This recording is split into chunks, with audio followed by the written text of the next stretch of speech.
Shalom, shalom, everyone. I'd like to thank you for coming today. My name is Ayana.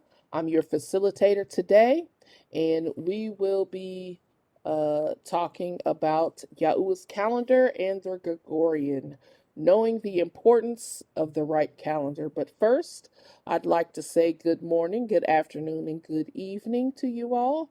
I pray that you and your family are doing well and are being protected and provided for by Yahuwah. Let us get started. But first, as always, I would like to thank those who contribute to the YHUHderek channel with their donations. Thank you so very much. It is much needed. We use the money to do research, buy materials. We're always purchasing different media, photographs, things, books for research, to help propel the study of Scripture and what Yahuwah's Word intends for us. And we thank you for your help and ask if you are moved to contribute. We have two avenues to do that. The first one is PayPal, as you can see here, YHUHderek@mail.com, which is, by the way, our email address. So if you would like to write, you can use that same email. The second avenue is CashApp, and it's just $YHUHderek. So I would like to thank Jay Buckner, R. Mason, L. Gutierrez, and R. Smith. Thank you so very much for your donations. All right, so this is a brief chart talking about the 8 feasts of Yahuwah. Yes, 8, not 7. The 8 feasts of Yahuwah. The first one, which is often missed in calendars, Yahuwah's calendars or Enoch calendars, is Rosh Kadash, which is the beginning of the month. Every month there is a feast and a sacrifice to be made to Yahuwah. In this particular feast, I have the verses where it can be found. So it is technically 8 feasts of Yahuwah and not 7. Here are the other 7 with the correlating Gregorian dates that these feasts fall on. All right, so today, explaining Yahuwah's calendar, we're going to compare and contrast Yahuwah's calendar, also known as Enoch calendar. We're going to compare and contrast that with the Gregorian calendar.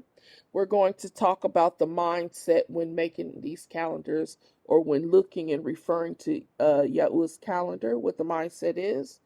We're also going to talk about how it is usual practice to try and place Yahuwah's calendar inside the Gregorian calendar to try to make it fit those parameters that the Gregorian calendar has.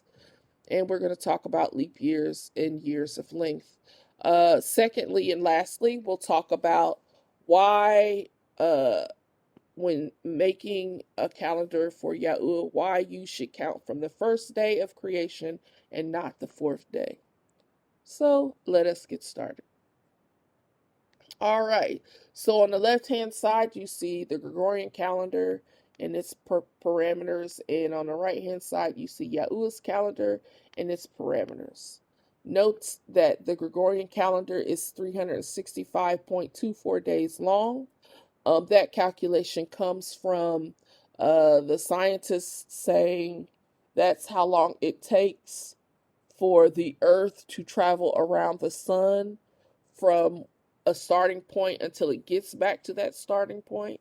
So that calculates out to 365 days, 5 hours, and 48 minutes.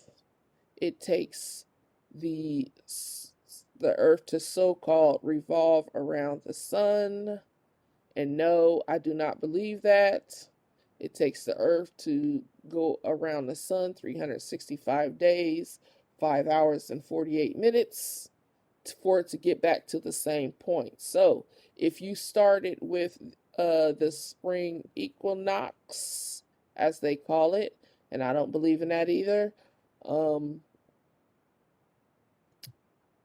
it would take that long for the earth to come back to that point in time going through the 4 seasons. All right. So the Gregorian calendar, when you compare it to Yahuwah's calendar is 364 days long. If you compare it, it is 1 day and 5+ hours longer, or approximately 30 hours longer than Yahuwah's calendar. Ooh, I'm sorry. Not counting leap years. Okay? If it's a leap year, it's 54 hours longer, because you would add another 24 hours, because that's how the Gregorian calendar considers a day. They consider a day 24 hours. So it would be a total of 54 hours longer than Yahuwah's calendar or Enoch calendar. All right. Opposing to that, the Yahuwah's calendar is 1 day and approximately 6 hours shorter than the Gregorian calendar. Months have various lengths of days in them in a Gregorian calendar, anywhere from 28 days all the way up to 31 days. Obviously, the 28th day is just February, but on leap years, it is 29 days. And then the rest of the months are either 30 and 31 days. So it does have a range of days depending on the year and depending on the month. Whereas Yahuwah's calendar, all of the months are just 30 days long and 4 intercalary days. Now that term intercalary comes directly from the book of Enoch. Those days are what today we would call solstices and equinoxes. So with including those 4 days in 12 months of 30 days long, you would get 364 days. All right. The months and the days on the Gregorian calendar are named after either Roman or German false deities. For example, the word Wednesday comes from the German deity Wodan, Woden or Dan, I can't remember. And all of the days, Saturday is Saturn, which was a Roman deity. Taken off of a Greek deity and renamed. But Yahuwah's calendar, months and days are named mostly after numbers or sometimes events occurring in nature. So, for example, the first month of Yahuwah's year is Abyab, otherwise known as Abib, not Nisan. Nisan is Babylonian. Abyab or Abib. That's the first month in Yahuwah's calendar. Abyab means to be green. Greenness, meaning that spring, the plants are starting to come back alive and regain their greenness. It means springtime. That's a nature event, right? But the rest of the calendar, other than the month of Zu, which is the second month of the calendar, the rest of the calendar are numbers, literally 7th month, 8th month, 9th month. So when you compare and contrast these calendars, you cannot fit Yahuwah's calendar into the Gregorian calendar, although people do that, because the lengths of the days are different. You are going to have at least 1 day and 6 hours that's not covered in Yahuwah's calendar that will be found on the Gregorian calendar. And this is some of the things that I ran into when I began to study Yahuwah's calendar, compare and contrast it to the Gregorian calendar, and some of the pitfalls that come with that. So let's talk about that. 3 things to keep in mind when comparing calendars. And this is for people who are going to use the calendar, and most especially for people who calculate the calendar themselves, right? Today, let's talk about the mindset, all right? Most people think of Yahuwah's calendar as being secondary or less important than the Gregorian calendar because we live our everyday lives according to the Gregorian calendar. Or they think that Yahuwah's calendar is only good enough to determine when his feasts are, and then for everything else, you're supposed to go back to the Gregorian calendar. Well, the problem with that mindset is you get things like we talked about in the previous screen. You try to fit a shorter year into a longer year, the shorter year being Yahuwah's calendar, the longer year being the Gregorian calendar, right? And it doesn't fit. So you're left trying to figure out, why is Yahuwah's calendar about 2 days shorter than the Gregorian calendar? And that's because of the addition of leap years and the addition of the extra day and 6 hours that the Gregorian calendar is. There's no way to rectify that, although people try. You can't. And it's in that way that Yahuwah's calendar has to stand alone. In addition, people try to fit how we celebrated Shabbats. They try to make Yahuwah's calendar fit into celebrating it either on a lunar schedule or celebrating it on Saturday. And what I can say is that Yahuwah's Shabbats do not fit either one of those parameters. Excuse me. It is different. It clashes with the Gregorian calendar, just like Yahuwah's word clashes with worldly religions. All of them, not just Christianity, all of them. So in that way, you have to adjust. Now down in the lower right hand corner, I have a thumbnail. Last year I made When is the Beginning, looking at the start of Yahuwah's calendar. I talked about in depth about equinoxes, solstices. I talked about how it was calculated, what dates it falls on, how you can find the correct right first day, and how the equinox was different from the equilux, and how they were both different from Yahuwah's dividing day and night equally, right? And what I can tell you is that everything about Yahuwah's calendar is different.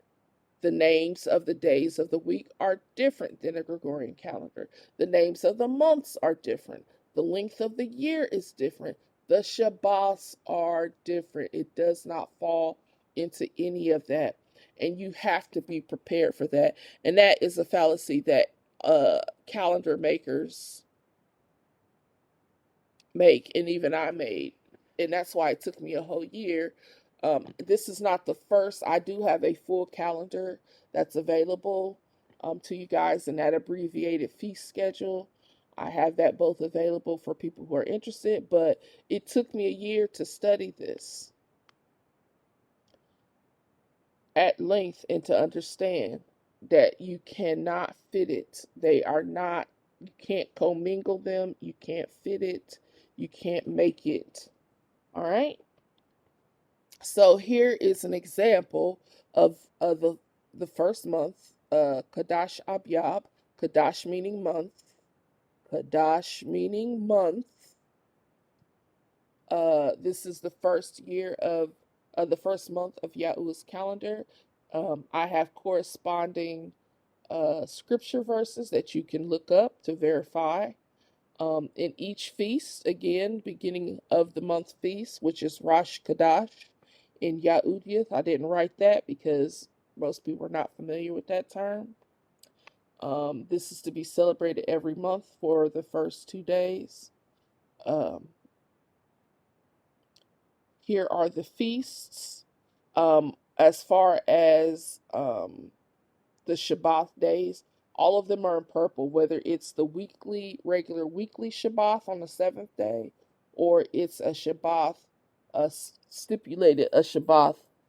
feast Shabbat, as stipulated by Yahuwah in Scripture. And I do have the corresponding scriptures. Also at the bottom,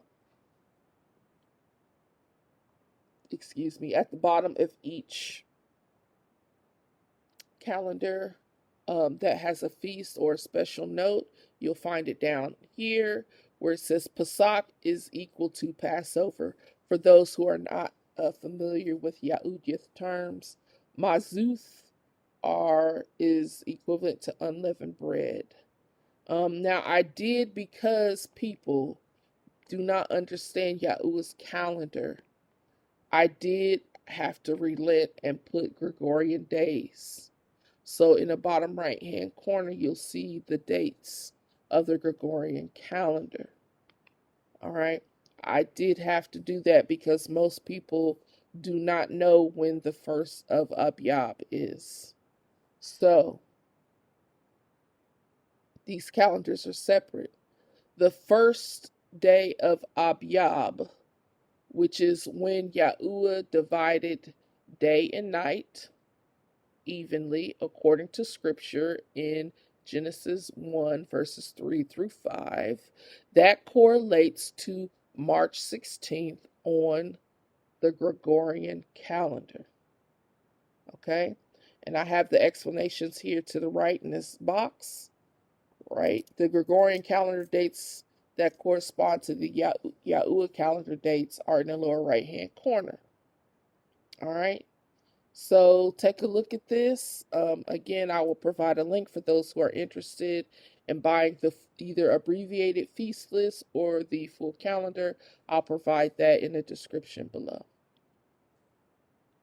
So the last point that I wanted to make is talking about Yahuwah's time versus man's time.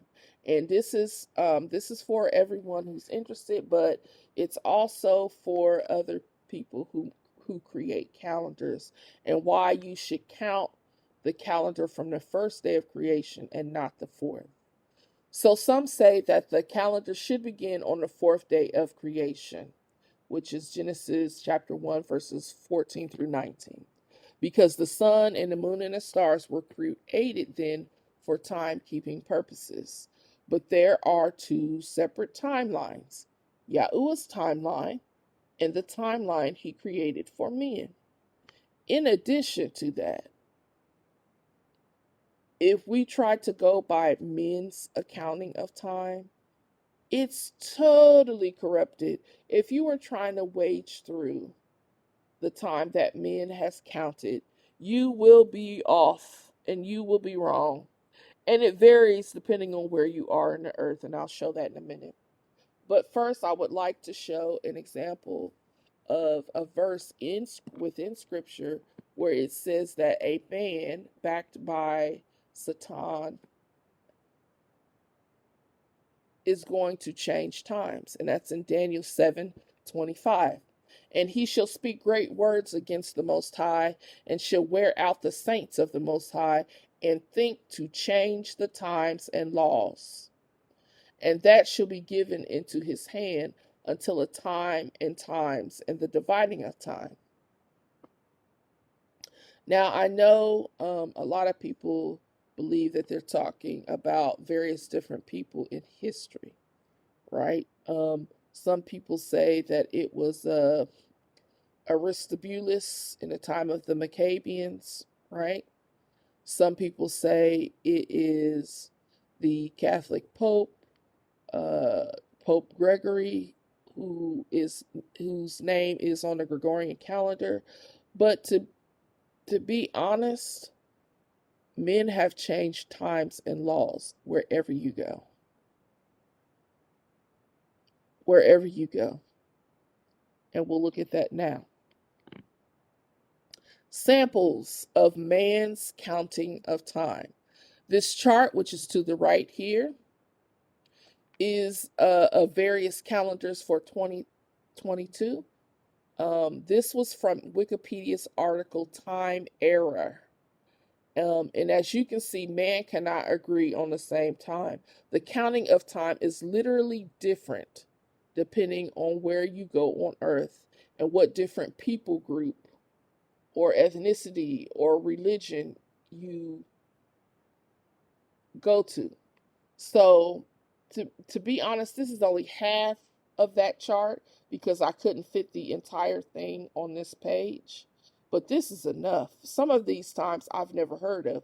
I've never heard of Discordian time here near the bottom, 3188. I've never heard of that. A lot of these, look at this. This is man's accounting of time.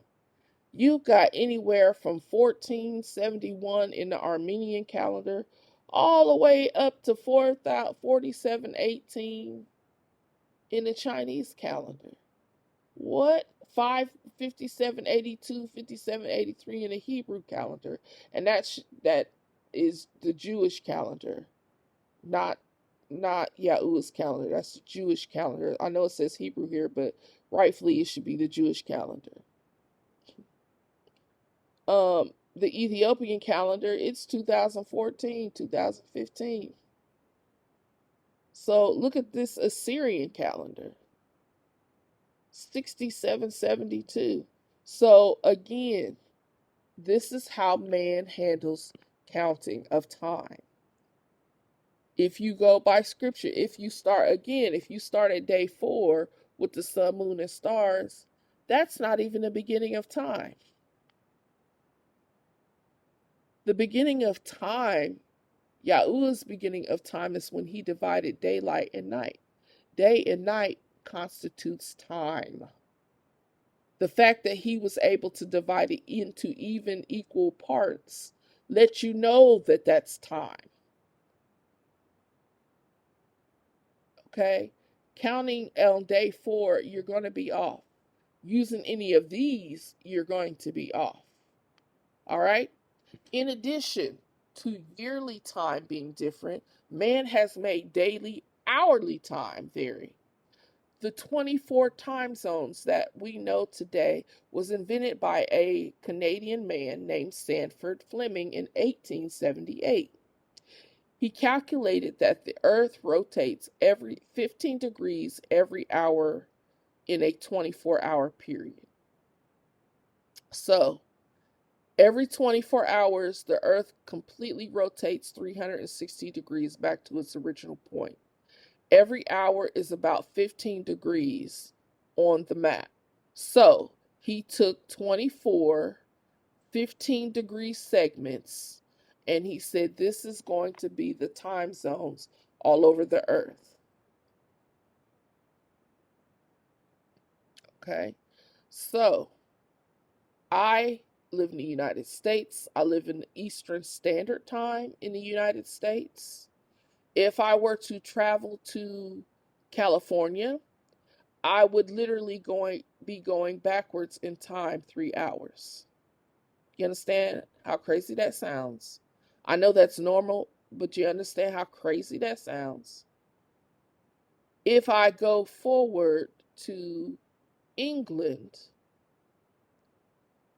I would be ahead about 5 or 6 hours, and that's not including daylight savings time. I don't even know if daylight savings time is a thing in other countries, but here in America, daylight savings time gets adjusted an hour back or forth depending on the spring or the fall.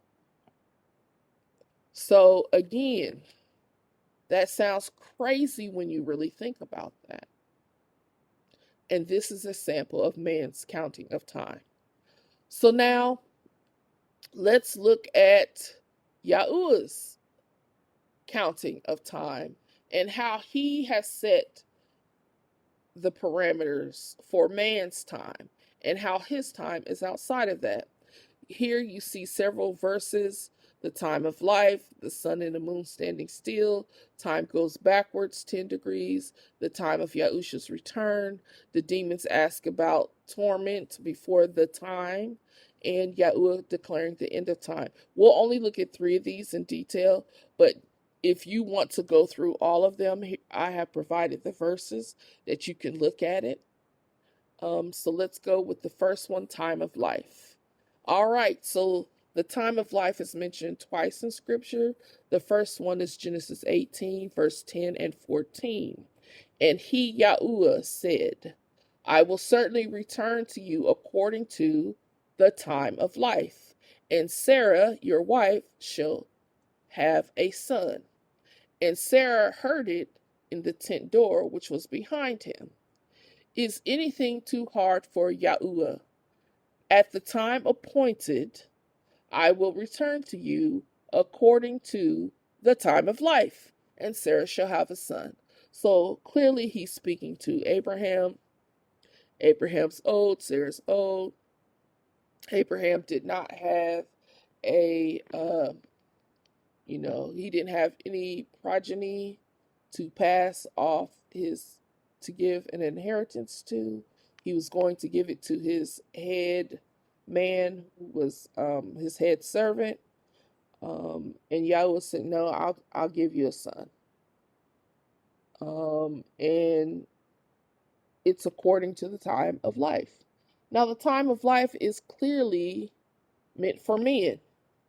That is not a timeline that Yahuwah lives by.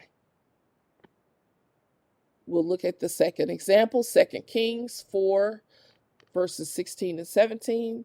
This is Elisha talking to the Shunammite woman.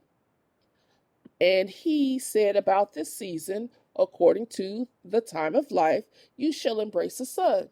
And she said, "Oh, no, my master. You are a man of Yahuwah, Allah Ya'am. Do not lie to your maidservant." And the woman conceived and bare a son at that season that Elisha said to her, according to the time of life. So the time of life is the time of man. It's the time that Yahuwah stipulated in Genesis 1, verses 14 through 19. That is not the time frame that Yahuwah uses for himself. And if you don't believe that, time of life is meant for men. It does not include Yahuwah. See Numbers 23, verse 19. Take a look at that if you're interested. All right, second example, the time of Yahusha's return after the tribulation. Mark 13, 32, 33. But if in that day of the hour no man knows, no, not the Malachiam, which are in heaven, neither the Son, but the Father. You take heed, watch and pray, for you know not when the time is. Yahusha is clearly telling the apostles that nobody knows the time. He don't know the time. None of the angels know the time. Only Yahuwah, the Father, knows the time. Matthew 24, verse 36 and 42. Same thing. But of that day and hour no man knows. No, not the Malachiam in heaven, but my Father only. Watch therefore, you do not know what time your Yahuwah comes. Again, no one knows but Yahuwah. Yahusha don't even know. Only Yahuwah. So whose time are we supposed to be using? Is it man's time that calculates the tribulation, or is it Yahuwah's time? Last example, declaring the beginning and the end of time. Yahuwah, in the beginning, Berashyath, Allah Ya'am, or Yahuwah, created the Shamyam and Ha'arts. Yahuwah created the heavens and the earth. In the beginning, who determined the beginning? Men weren't created until the sixth day. The sun and the moon and the stars weren't created until the fourth day. Who declared the beginning? Revelation 10, verses 5 through 7. And the angel which I saw stand upon the sea and upon the earth lifted his hand up to heaven and swore by him that lives forever and ever, who created heaven and the things that are in it, and the earth and the things that are in it, and the sea and the things that are in it, that there should be time no longer. But in the days of the voice of the seventh angel, when he shall begin to sound, the mystery of Yaham or Yahuwah shall be finished, as he had declared to his servants the prophets. All right, so if who is determining the time of the end? Who has the power to declare that there ain't gonna be no more time? Who invented the time? We are not going by man's reckoning of time. We are not going by the sun, the moon, and the stars. We are going by Yahuwah's account of the time. Clearly, Yahuwah reckons the time. All right, so when does the counting start? So if Yahuwah says the first day is in Genesis 1, verses 3 through 5, then why are men counting the first day of the calendar on the day that Yahuwah determined was the fourth day in Genesis 1, verses 14 through 19? Why? So I have both sets of both sets of days written out for you. And Yahuwah, I know it says Allah or Elohim, as most people know it, but it's Yahuwah. And Yahuwah said, "Let there be light," and there was light. And Yahuwah saw the light, and it was good. And Yahuwah divided the light from the darkness. And Yahuwah called the light day, and the darkness he called night. And existing evening and existing morning were the first day. All right. Clearly, the first day of any day was determined by Yahuwah. He said it's the first day. Why are we saying it's the fourth day?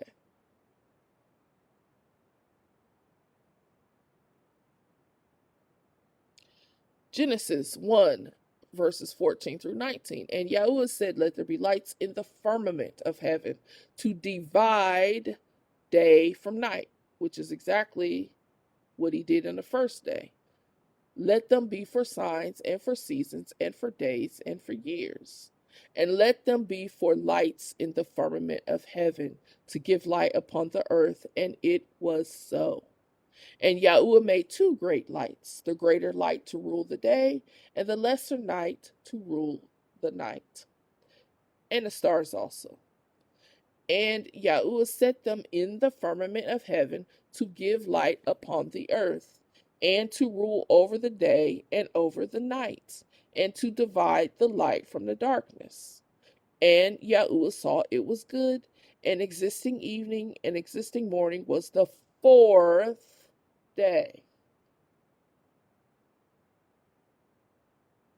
Now, clearly, Yahuwah has command over the time that he has created for men.